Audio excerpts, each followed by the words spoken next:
Welcome to Sky Coaching Classes. आज हम करेंगे क्लास 9th मैथ्स के अंदर चैप्टर नंबर 1। चैप्टर का नाम है आपका originating yourself the use of coordinates. आपको पता है आपकी मैथ्स की नई बुक आ चुकी है जिसका नाम है आपका गणित मंजरी। ठीक है। सो ये उस बुक का चैप्टर नंबर 1 होने वाला है। तो चलिए फटाफट से स्टार्ट करते हैं। आज हम इस जो वीडियो में चैप्टर नंबर 1 का इंट्रोडक्शन पार्ट करेंगे। इस जो वीडियो है इसके अंदर हम समझेंगे कि वो कौन-कौन सी ज़रूरी चीज़ें हैं जो इस चैप्टर के अंदर यूज़ होने वाली हैं। तो चलिए फटाफट से इस वीडियो को स्टार्ट करते हैं। आपको सामने यहाँ पे एक ग्राफ दिखाई दे रहा है। इस ग्राफ में आपको 2 लाइन्स दिखाई दे रही होंगी। एक लाइन तो आपकी ये सीधी वाली है, यानी वर्टिकल लाइन, और दूसरी आपकी जो लाइन है ये हॉरिजॉन्टल लाइन है। ठीक है? जब ये वर्टिकल लाइन और हॉरिजॉन्टल लाइन ग्राफ पे कुछ इस तरीके से ड्रॉ की जाती हैं और साथ में इसको यहाँ पे नंबर्स लिख दिए जाते हैं, तो ये जो पूरी फिगर होती है, अगर हम इसको एक शब्द से बोलना चाहें, तो हम इसे कहते हैं कार्टेशियन प्लेन। ठीक है? इस पूरे ग्राफ का जो नाम है यहाँ पे विद फिगर, ये है कार्टेशियन प्लेन। आज हम कार्टेशियन प्लेन के बारे में जानेंगे कि इसके अंदर क्या-क्या चीजें होती हैं। ठीक है? तो जो हमारा फर्स्ट टॉपिक है वो है हमारा एक्स एक्सिस। क्या है? X axis. तो देखते हैं एक्स एक्सिस क्या है। तो आपको जो ये वर्टिकल लाइन दिख रही है यहाँ से स्टार्ट हो रही है और जो यहाँ तक जा रही है, ठीक है? Sorry, horizontal line. इस हॉरिजॉन्टल लाइन को हम बोलते हैं एक्स एक्सिस। ठीक है? अगर हम नंबरों की बात करें तो यहाँ बीच से यहाँ से आपका स्टार्ट होता है जीरो से। तो जीरो से इस तरफ आपके पॉजिटिव नंबर है और इस तरफ आपके नेगेटिव नंबर है। पॉजिटिव में आप देख सकते हैं 1 2 3 4 5 6 7, और आपका नेगेटिव में भी 1 से लेकर 7 तक है। ठीक है? So this is your x axis. ठीक है? जो हॉरिजॉन्टल वाली लाइन होती है उसको हम एक्स एक्सिस बोलते हैं। अब देखते हैं वाई एक्सिस को। ठीक है? Y axis is equal to vertical line. जो आपकी ये वर्टिकल लाइन है, यानी जो सीधी वाली लाइन है, इसको कहा जाता है आपका वाई एक्सिस। ठीक है? दोनों में कोई फर्क नहीं है, सेम एक जैसी दिखती हैं। बस फर्क है कितना, ये हॉरिजॉन्टल है और आपकी जो वाई एक्सिस है ये वर्टिकल है। इस पे भी आपके नंबर्स लिखे होते हैं। यहाँ पे ऊपर की तरफ आपके पॉजिटिव नंबर है, नीचे की तरफ आपके नेगेटिव नंबर है। तो आई होप आपको एक्स एक्सिस और वाई एक्सिस समझ में आ गया होगा। अब हम चलते हैं थर्ड पॉइंट की तरफ। थर्ड है हमारा ओरिजिन मार्क्ड एट 0 0। ठीक है? सबसे पहले समझेंगे ओरिजिन क्या होता है। जो वो पॉइंट जहां पे आपका वाई एक्सिस और एक्स एक्सिस कट करते हैं, यानी ये वाला पॉइंट, इस पॉइंट को हम कहते हैं ओरिजिन। ठीक है?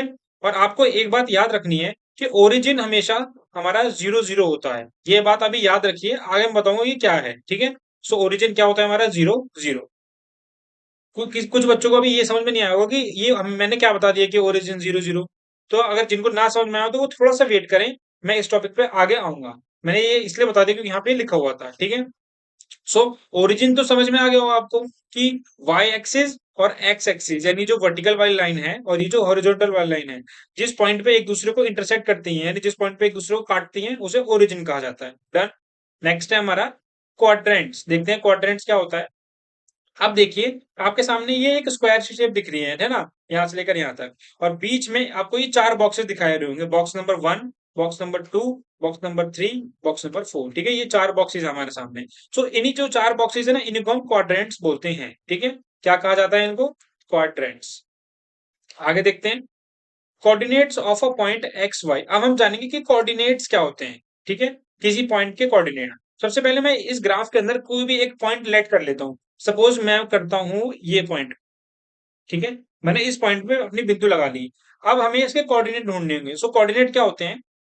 कोऑर्डिनेट वो पॉइंट होता है जिससे हमें इस पॉइंट के बारे में जानकारी मिलेगी, ये पॉइंट यहाँ पे कहाँ है, मतलब कितने डिस्टेंस पे है। तो देखिए, कोऑर्डिनेट्स को लिखने का तरीका होता है, सबसे पहले एक्स आता है फिर वाई आता है। तो देखते हैं। तो ये जो पॉइंट है, यहाँ पे हम एक्स एक्सिस की तरफ जाएंगे। ठीक है? ये हम एक्स एक्सिस की तरफ जा रहे हैं। तो मेरा कितना नंबर आया? 3।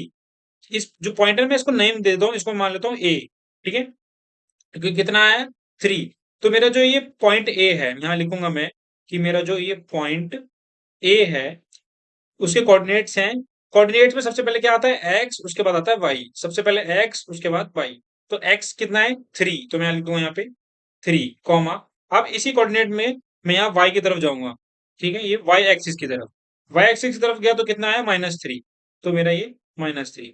ठीक है? तो मेरे कोऑर्डिनेट्स निकल के क्या आए? 3 कॉमा -3। ये मेरे पॉइंट ए के कोऑर्डिनेट्स थे। ठीक है? तो मुझे लगता है कि आपको समझ में आ गया होगा ये कोऑर्डिनेट्स कैसे निकाले जाते हैं। ठीक है? आगे देखते हैं। नेक्स्ट हमारा एक्स कोऑर्डिनेट। ठीक है? जो एक्स कोऑर्डिनेट होता है उसको हम एब्सिसा भी बोलते हैं, और जो वाई कोऑर्डिनेट होता है उसका दूसरा नाम होता है ऑर्डिनेट। यहाँ पे आपका 1 नंबर का सवाल बन सकता है पेपर में कि बस ये एक्स कोऑर्डिनेट ना बोलकर आपसे बोल देगा एब्सिसा बताइए, या फिर वाई कोऑर्डिनेट हटाकर बोलेगा ऑर्डिनेट बताइए। तो कंफ्यूज नहीं होना है। एब्सिसा का मतलब होता है एक्स कोऑर्डिनेट और ऑर्डिनेट का मतलब होता है वाई कोऑर्डिनेट। ठीक है। सो ये जो पॉइंट ए है, इसका जो एक्स एक्सिस पे देखेंगे तो ये 3 है, तो हमारे लिए ये बन गया ये एब्सिसा। ठीक है। जैसे ये जो था वो ये एक्स है, और ये जो है आपका ये वाई है, और आपको पता है कि जो एक्स होता है उसी को एब्सिसा कहा जाता है। तो ये जो एक्स होगा ये आपका एब्सिसा बन जाएगा, और वाई को ही ऑर्डिनेट कहा जाता है, तो वाई हमारा ये ऑर्डिनेट बन जाएगा।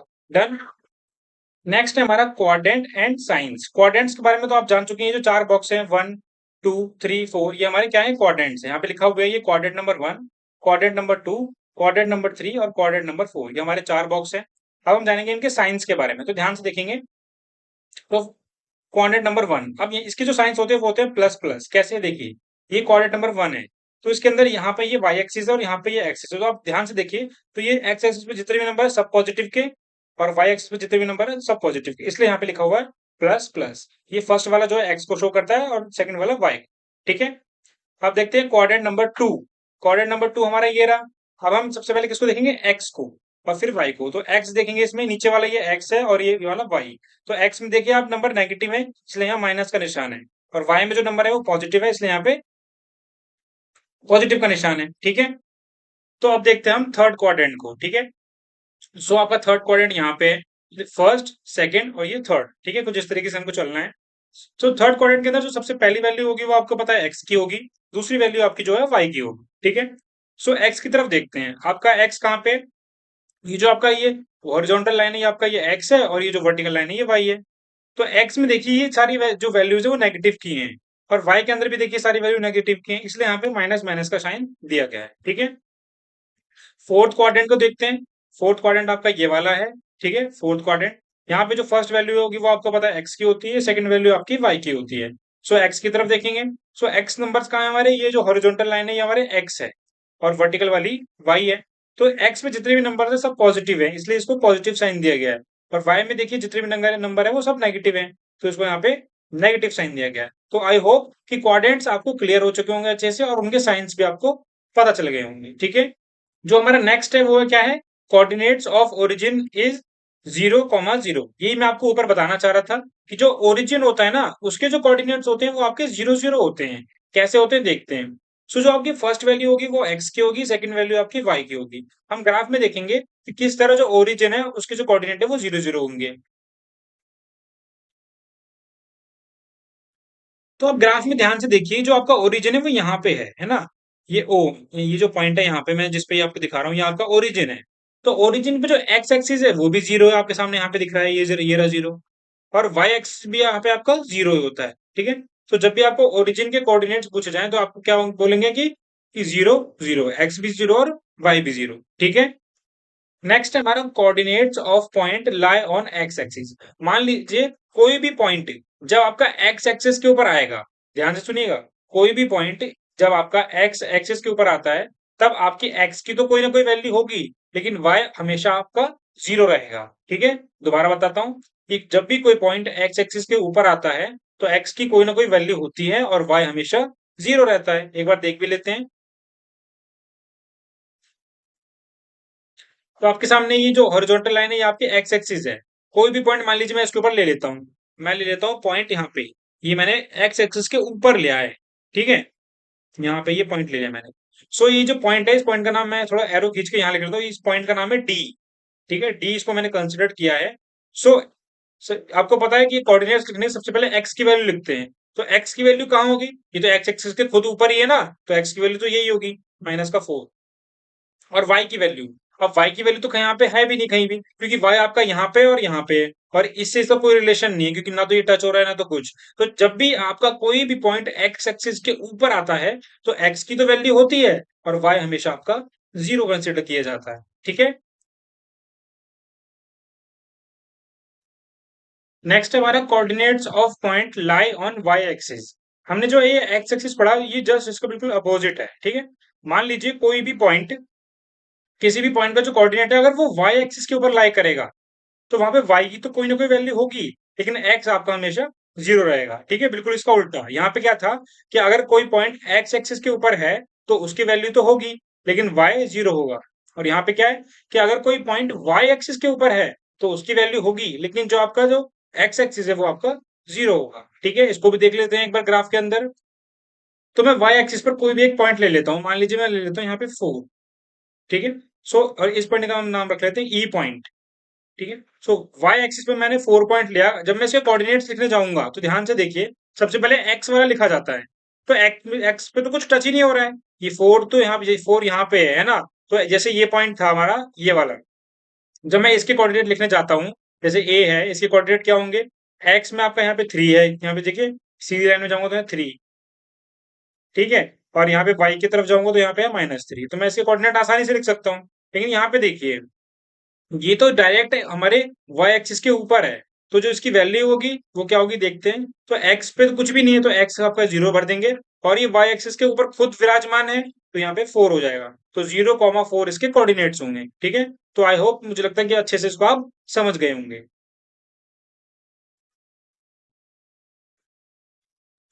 सो जो आप अब तक जो आपने सीखा यहाँ तक, ये आपका पार्ट था 9th क्लास का। ठीक है, आपको पता है आपकी क्लास 9th की न्यू बुक आई है, इसमें कुछ चेंजेस भी किए गए हैं। सो जो अब तक हमने सीखा वो आपकी ओल्ड बुक में भी था, ऐसा कुछ नया हमने नहीं सीखा अब तक। ठीक है, जो आपकी पुरानी किताब में था वो इसमें दे रखा है यहाँ तक, लेकिन जो नया टॉपिक है जो इसमें ऐड हुआ है वो आपका यहाँ से है, इसके नीचे। क्या? Distance between two points. ये जो आपका टॉपिक है डिस्टेंस बिटवीन टू पॉइंट्स, ये आपका 10th क्लास में हुआ करता था, लेकिन अब उठा के आपको ये 9th क्लास में दे दिया है। तो चलिए फटाफट समझते हैं। इसमें हमसे कहा जा रहा है कि दो पॉइंट के बीच का डिस्टेंस निकालो। पहले देखते हैं पॉइंट्स को।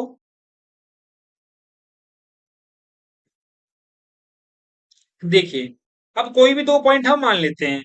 जैसे मैंने माना कि पॉइंट नंबर, एक पॉइंट तो ये रहा और एक पॉइंट ये रहा।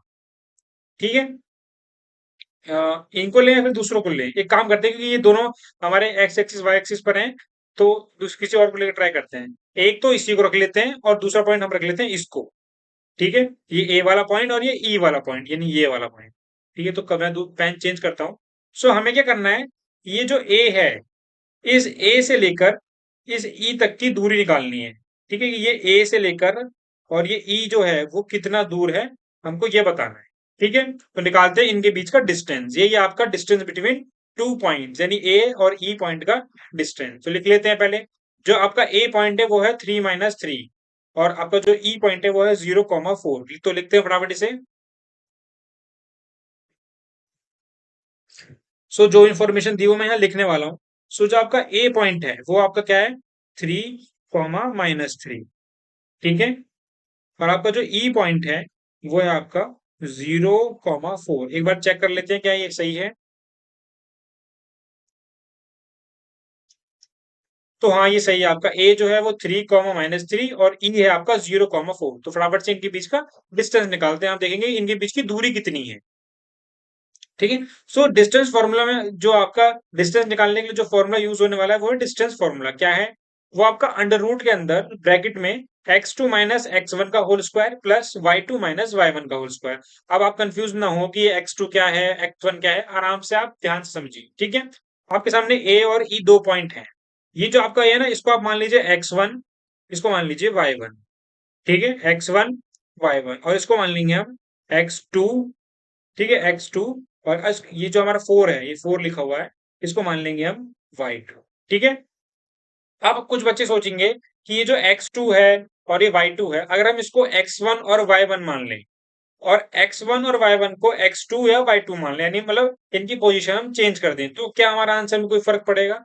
तो कोई फर्क नहीं पड़ेगा। चाहे तो आप इस वाले को x1 y1 मान सकते हैं, चाहे इस वाले को x1 y1 मान सकते हैं। ठीक है, और ऐसे ही उसका उल्टा, चाहे तो आप इसको x2 y2 मानिए, चाहे तो आप इसको x2 y2 मानिए। ऐसा क्यों होगा? क्योंकि मान लीजिए ये ए पॉइंट है और ये ई पॉइंट है। सो अगर मैं कहूं ए से लेकर ई तक की दूरी 5 है, कितनी है, 5 सेंटीमीटर मान लीजिए। ए से लेकर ई तक की दूरी 5 सेंटीमीटर है, तो क्या ई से लेकर ए तक की दूरी अलग होगी? नहीं, ई से ए भी 5 सेंटीमीटर ही होगा।